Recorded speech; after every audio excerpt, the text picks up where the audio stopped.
আসসালামু আলাইকুম। আজকে যে গল্পটা বলবো, স্বপ্নর পরী।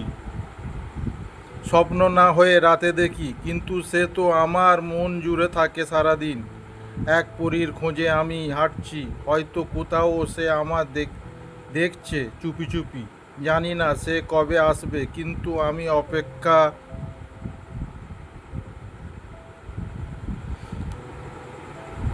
কিছু স্বপ্ন কেবল অনুভবের জন্য, তাকে বলা যায় না, ধরা যায় না, শুধু বুকের গভীরে গড়ে ওঠে এক রাজ্য। সেখানে সে রাজকুমারী, আর আমি এক নিঃশব্দ প্রেমিক। সোহান এক সাধারণ তরুণ, বাইরের চোখে হয়তো আর পাঁচজনের মতো, কিন্তু ভিতরে সে বয়ে বেড়ায় এক অপূর্ণ প্রেমের রাজ্য। প্রতি রাতে ঘুম আসে না, আর এলেও স্বপ্ন চলে আসে এক মায়াবতী, তার স্বপ্ন পরী। তাকে সে কখনো দেখেনি বাস্তবে, কিন্তু চিনে হৃদয়ের ভাষায়। তার চোখে যেন নরম নদীর আলো, আর হাঁটায় এক অদ্ভুত ছন্দ।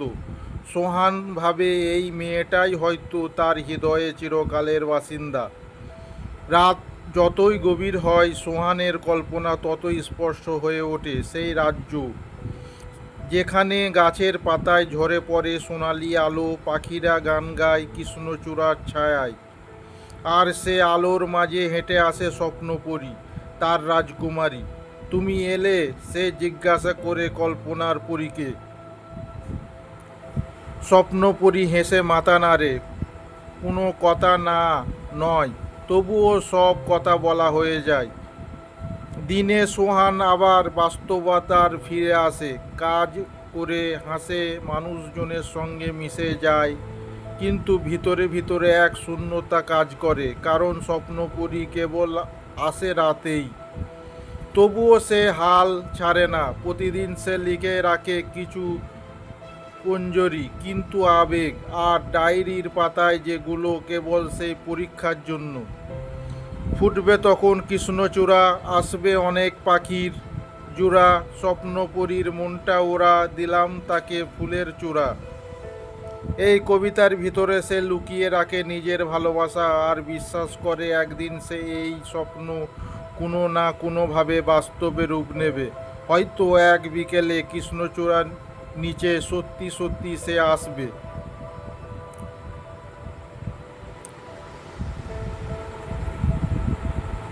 পরে ফেলো স্বপ্ন আর বাস্তবে এই মায়াবী ভবন।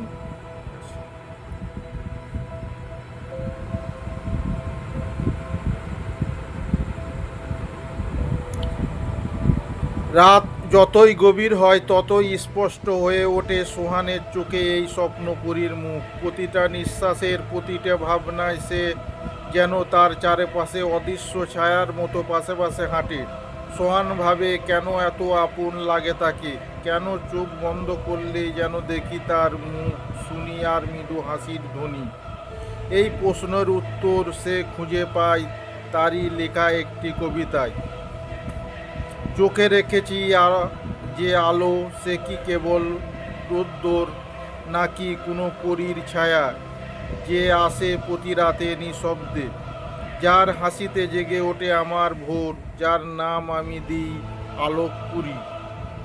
এই পরীর কোনো নামে সে কোনো বাস্তব ঠিকানাও নেই, কিন্তু তার অস্তিত্ব যেন লুকিয়ে আছে প্রতিটা অনুভবে। সোহান তাকে দেখে ফুলে ফোটা বিকেলের বাতাসে, দুলতে থাকা কৃষ্ণচূড়া পাপড়িতে, বা গোদলি লাল আলোয় ছড়িয়ে থাকা নদীর ধারে। সে ভাবে, একই প্রেম, একই হৃদয়ের টান, যা বাস্তবের বাইরে থেকেও বাস্তবের চেয়েও গভীর। একদিন সে লেখে, তোমার ছায়া আমার ছায়ার পাশে হাঁটে আমি, বুঝি তুমি আসো না, এসে থেকো পাশে। এই ভালোবাসা শুধু চোখে নয়, মনের, যেখানে তুমি প্রতিটা নিঃশ্বাসে লুকিয়ে। দিন যায়, রাত আসে, কিন্তু এই অনুভব যায় না, বরং আরও গভীর হয়। বন্ধু বান্ধব, কাজ, পৃথিবীর সব গোলমেলে চিন্তা, সব কিছুর মাঝে সে খুঁজে ফেরে তার সেই ছায়াকে। সে চায় কেউ তাকে জিজ্ঞাসা করুক, তোমার চোখে এত স্বপ্ন কেন, যাতে সে বলে ফেলতে পারে, একজন আছে যার হাসির জন্য বাঁচি। একদিন সন্ধ্যায় হঠাৎ এক শিশিরে ভেজা সন্ধ্যায় সে নদীর পাড়ে বসে লিখে ফেলে, হয়তো সে আমার নয় তবু ও সে আমার স্বপ্নেরই। আকাশে যেমন চাঁদের নদী যেমন ঢেউ, তেমনি আমার হৃদয় শুধু তার ছায়ায় ধোয়। তার কবিতা, তার ছবিতে, তার গল্প বারবার ফিরে আসে সেই ছায়ায়। কোনো দিন হয়তো সেই ছায়া সত্যি রূপ নেবে, অথবা হয়তো কখনো না, কিন্তু তাতেই বা কি আসে যায়। সে তৃপ্ত এই নিঃশব্দ ভালোবাসায়। সে ভাবে প্রেম মানে শুধু প্রাপ্ত নয়, প্রেম মানে কারো জন্য অপেক্ষা করা, অনুভবের গভীরে ডুবে থাকা। সে অনুভবে সে গড়ে তোলে তার স্বপ্নের রাজ্য, যেখানে সে রাজকুমার আর সে পরী, নীরব ভালোবাসার রানী। এইভাবে সে বেঁচে থাকে, একটা প্রশ্ন মনে রেখে, সে কি কোনোদিন আমার হবে, নাকি এমনই থাকবে স্বপ্ন পরীর ছায়া হয়ে চাইলেই।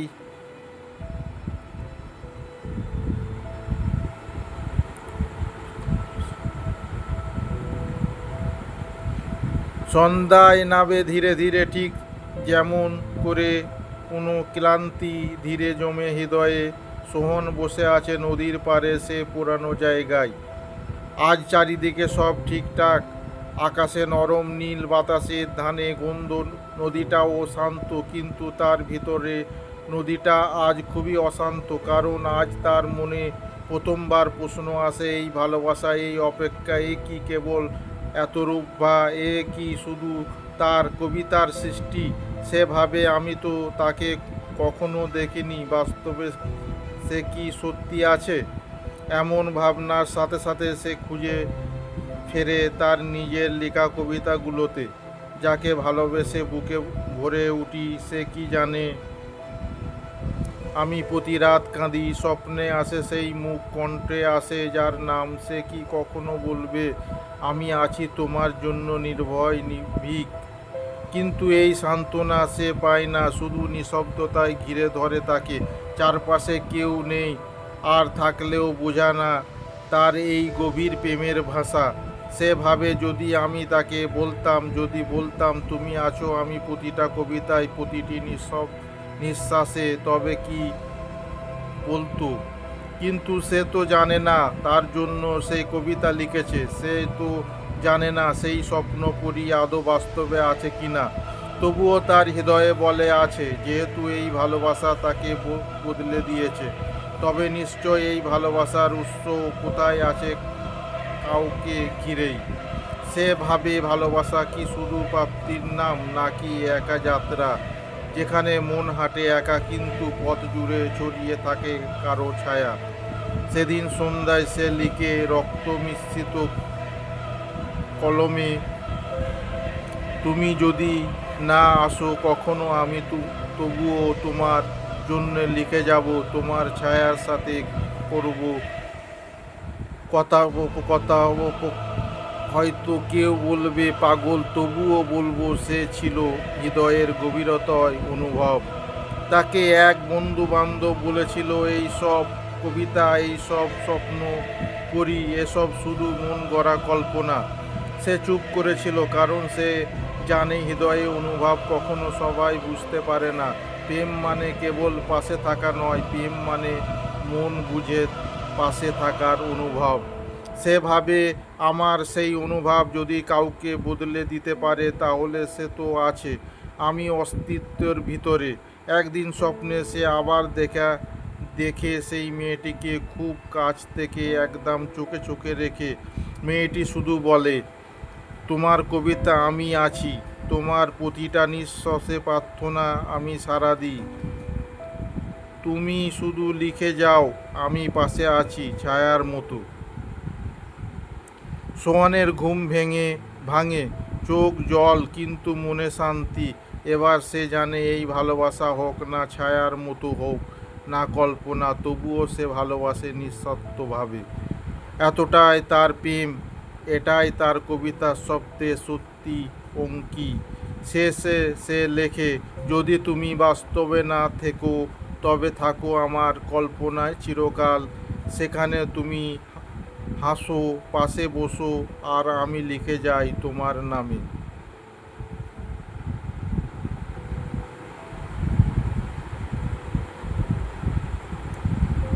ঘুম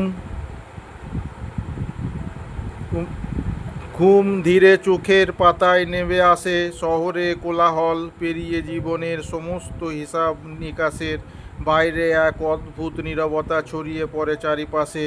সোহন শুয়ে আছে তার বিছানায়, জানলার ফাঁক দিয়ে আসা চাঁদের আলো তার মুখে পড়ে, যেন স্বপ্নের রূপ দিয়ে গড়ে দিচ্ছে তাকে। আজকের রাতটাও অন্য রাতগুলোর মতো, কিন্তু কিছু একটা অন্য রকম। একটা নরম গন্ধ, জুই আর কৃষ্ণচূড়ার মিশ্রিত সুবাস যেন তার শ্বাসের ভিতরে ঢুকে যায়, মগজে সুর তুলতে থাকে। হঠাৎ মনে হলো বিছানার নিচে নেমে গেছে বা উপরে উঠে গেছে। সে যেন কোনো দিকে নেই, শুধু ভেসে যাচ্ছে এক রহস্যময় আলো। তখনই শুরু হলো সেই যাত্রা। একটা উজ্জ্বল গেট খোলা হলো সামনে। সে গেটের দুপাশে জ্বলছে নীল রঙের মশাল, মনে হচ্ছে কোনো রাজ্যের প্রবেশপথ। মৃদু সুরে বাজছে দূরে কোথাও বেহালা বাঁশি, আর কারো নরম কণ্ঠ একটা কবিতা। ঘুমের রাজ্য, একটি মেয়ে, চোখে তার চাঁদের ছায়া, তাকে খুঁজে ফিরেছে কবি, নিঃশ্বাসে একাকী একা মায়। সোহানের সামনে এগিয়ে হঠাৎ করে সব আলো নিভে যায়। শুধু এক দিক থেকে এসে পড়ে একটা নরম আলো। সে আলোয় ধীরে ধীরে স্পষ্ট হয় এক অবয়ব, সাদা ঘোমটায় ঢাকা এক নারী, যার পা যেন মাটির স্পর্শ করছে না, সে ভাসছে। চোখের গভীরতা, ঠোঁটের এক অদ্ভুত মায়া। মুখের নেই কোনো কথা, কিন্তু তার উপস্থিতিতে সোহনের হৃদয় কেঁপে ওঠে। সে কি তাহলে স্বপ্ন পরি? পরি ধীরে ধীরে কাছে আসে, কোনো শব্দ নেই, কেবল বাতাসের নরম ছোঁয়া। তারপর সে বলে, তুমি একদিন কোথায় ছিলে? এতদিন কোথায় ছিলে? কবিতার পাতায় আমাকে ডাকলে, কিন্তু কখনো মন থেকে বিশ্বাস করুনি যে আমি আছি। আজ আমি এসেছি, কারণ আজ তুমি সত্যি ঘুমিয়েছ মনের বিশ্বাস নিয়ে। সোহনের ঠোঁট কাঁপে, সে কিছু বলতে পারে না, চোখ ভিজে ওঠে। পরি তার চোখের হাত রাখে। তুমি অনেক কবিতা লিখেছ, অনেক স্বপ্ন দেখেছ, কিন্তু একটা বিশ্বাস করনি পুরোপুরি। আজ আমি এসেছি, কারণ আজ তোমার হৃদয় সত্যি স্বপ্নের দরজা খুলেছে। স্বপ্ন রাজ্য তখন চারপাশে জেগে ওঠে। গাছেরা কথা বলে, ফুলে সুর তোলে, তাদের চারপাশে এক রঙিন পৃথিবী তৈরি হয়, যেখানে শব্দগুলো কবিতার বাতাসে হয়ে গায়ে লাগে। পরি সোহনের হাত ধরে বলে, এই রাজ্য তুমি আর আমি, তোমার কল্পনার রাজ্য এখন বাস্তব। তুমি কি আমার সাথে থাকবে বাস্তবে, রূপটা ভুলে কল্পনা নীরব জগতে? সোহান নিঃশব্দে মাথা নাড়ে। সে জানে বাস্তবে পৃথিবী তাকে ভাঙতে শিখিয়েছে, কিন্তু এই রাজ্য সেই কবি, সে প্রেমিক। সে কি নিজে এখানে? কোনো ভয় নেই, কোনো হারানোর গল্প নেই, কেবল স্বপ্ন, ভালোবাসা আর পরীর চোখে অন্যত্ব অপেক্ষা ছায়া। সোহন বলে, তুমি কি সত্যি থাকবে? ঘুম ভাঙলে তুমি কি উবে যাবে আবার? পরি উত্তর দেয় না, শুধু এক চিঠি তার হাতে দিয়ে বলে, এই চিঠি খুলে না ঘুম ভাঙার আগে। আর হ্যাঁ, মনে রেখো, ভালোবাসা কেবল পাওয়া নয়, ভালোবাসা হলো এমন অনুভব যার ঘুমের রাজ্য পাশে থাকে। সোহন জেগে ওঠে, ভোরের আলো জানলার ফাঁক দিয়ে ঢুকছে। পাশের টেবিলে রাখা একটি চিঠি, হাত কাঁপে তার। সে জানে এই চিঠির ভিতরে রয়েছে সেই উত্তর, যে উত্তর তার জীবনের সব প্রশ্নের ঊর্ধ্বে।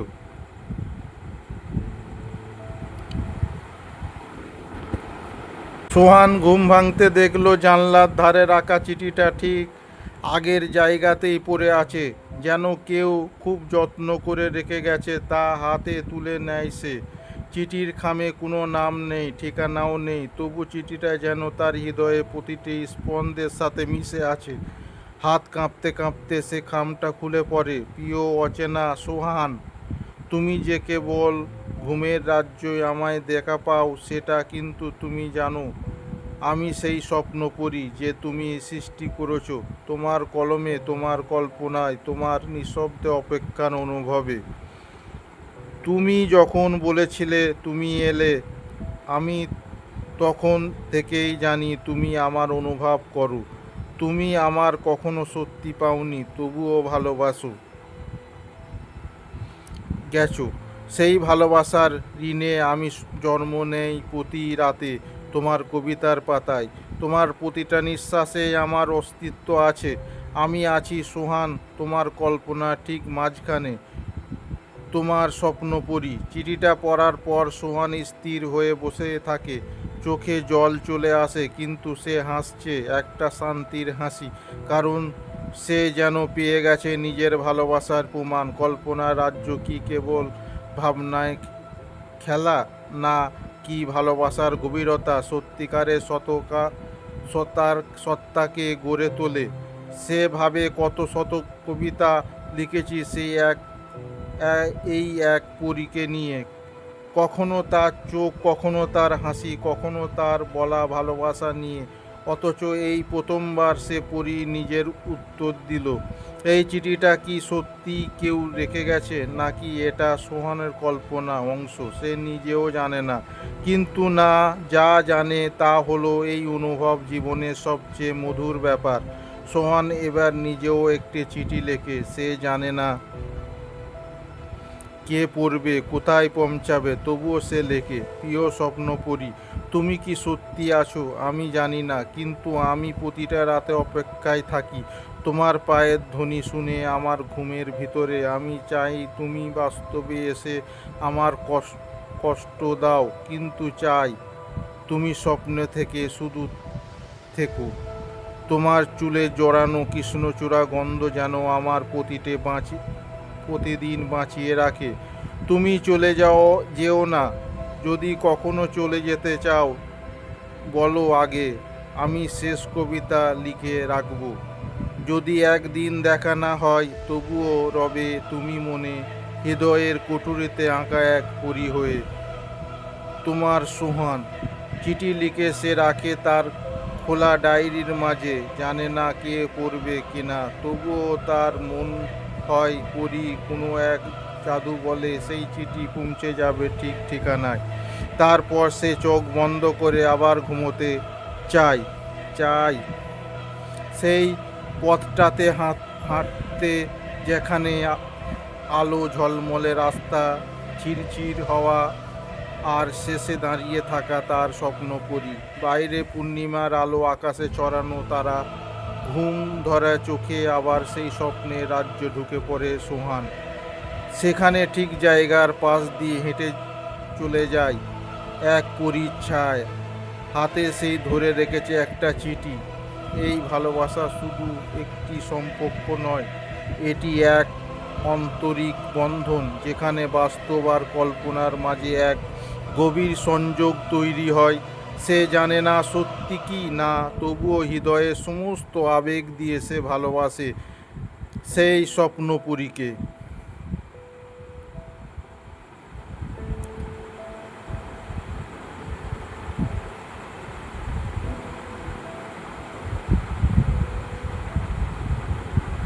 দিন ফুরোতে ফুরোতে সোহানের চারিপাশে নামে এক নরম নীরবতা। আকাশ লালচে মেঘে রেখা, পাখিরা ফিরে যাচ্ছে আপন নীড়ে, আর তার বুকের ভিতরে জমে উঠেছে এক অদ্ভুত কষ্ট, যার নাম সে জানে না, শুধু অনুভব করে। আজকে আকাশটা যেন পরীর চোখের মতো মনে হয় সোহানের। যতবার সে আকাশের দিকে তাকায়, ততবার সে চিরচেনা মুখটা চোখে ভেসে ওঠে, সেই নরম হাসি, সেই কোমল চাহনি। আজ সে কিছু লিখতে পারছে না, কলমের কালি শুকিয়ে গেছে, মনে হচ্ছে শব্দগুলো তার কাছে লুকিয়ে পড়েছে, কিন্তু সে থেমে থাকে না। সে হাঁটতে থাকে, মাঠ পেরিয়ে রাস্তা পেরিয়ে নদীর পাড়ে দিয়ে দাঁড়ায়, সেই নদীর যেখানে এক সময় কল্পনার পরীর হাত ধরা হাঁটতো, সেই নদী যার ঢেউতে সে শুনতে পেত কল্পনার গান। সন্ধ্যার আলো নদীর জলে রূপালি হয়ে উঠেছে। সোহানের চোখ বন্ধ করে বলে ওঠে, পরী, তুমি কি শুনতে পাচ্ছ আমার ডাক? এই নিঃশব্দ প্রার্থনা কি তোমার হৃদয় ছুঁয়ে যায়? আমি আজও তোমার সেই চেনা নদীর পাড়ে দাঁড়িয়ে আছি, কেবল তোমার অপেক্ষায়। একটা হাওয়া আসে, ঠান্ডা মৃদু গভীর। সোহানের মনে হয় যেন কেউ তার কাঁধে হাত রাখলো। সে ঘুরে দেখে না, চোখ বন্ধ রাখে, কারণ তার বিশ্বাস অনুভবের সবচেয়ে সুন্দর জিনিসগুলো চোখ খুললেই হারিয়ে যায়। সে ভাবে ভালোবাসা মানে কি দেখা, নাকি ভালোবাসা মানে এত রব সে নিবেদনের শক্তি, সেখানে নিজের অস্তিত্ব মিশে যায় কারো অপেক্ষা। সে ভাবে যদি কখনো আসে তবে তার সামনে সে কিছু বলবে না, শুধু একটা হাসি দিয়ে তাকিয়ে থাকবে, কারণ কিছু ভালোবাসা ব্যাখ্যার জন্য নয়, তা শুধু নীরব বোঝাপড়ার জন্য। সন্ধ্যার আকাশ অন্ধকার হয়ে আসে, পাখিরা আরও সেই আলো ফুরিয়ে যাচ্ছে, কিন্তু সোহন এখনো নদীর পাড়ে বসে, কোলের উপরে তার খাতা খোলা, তাতে লেখা, তুমি আসবে না জানি, তবু তোমার জন্য বাঁচি। এইভাবে এক অলিখিত প্রার্থনা সন্ধ্যার সোহনে বসে থাকে। সে জানে না স্বপ্নপরী তাকে খুঁজবে কি না, কিন্তু সে জানে প্রতিদিন এই এতটুকু সময়, এই অপেক্ষার মুহূর্ত তার জীবনের সবচেয়ে সত্যি অনুভব। দ্বিতীয় পার্টটি পরবর্তী অনুষ্ঠানে নিয়ে আসব।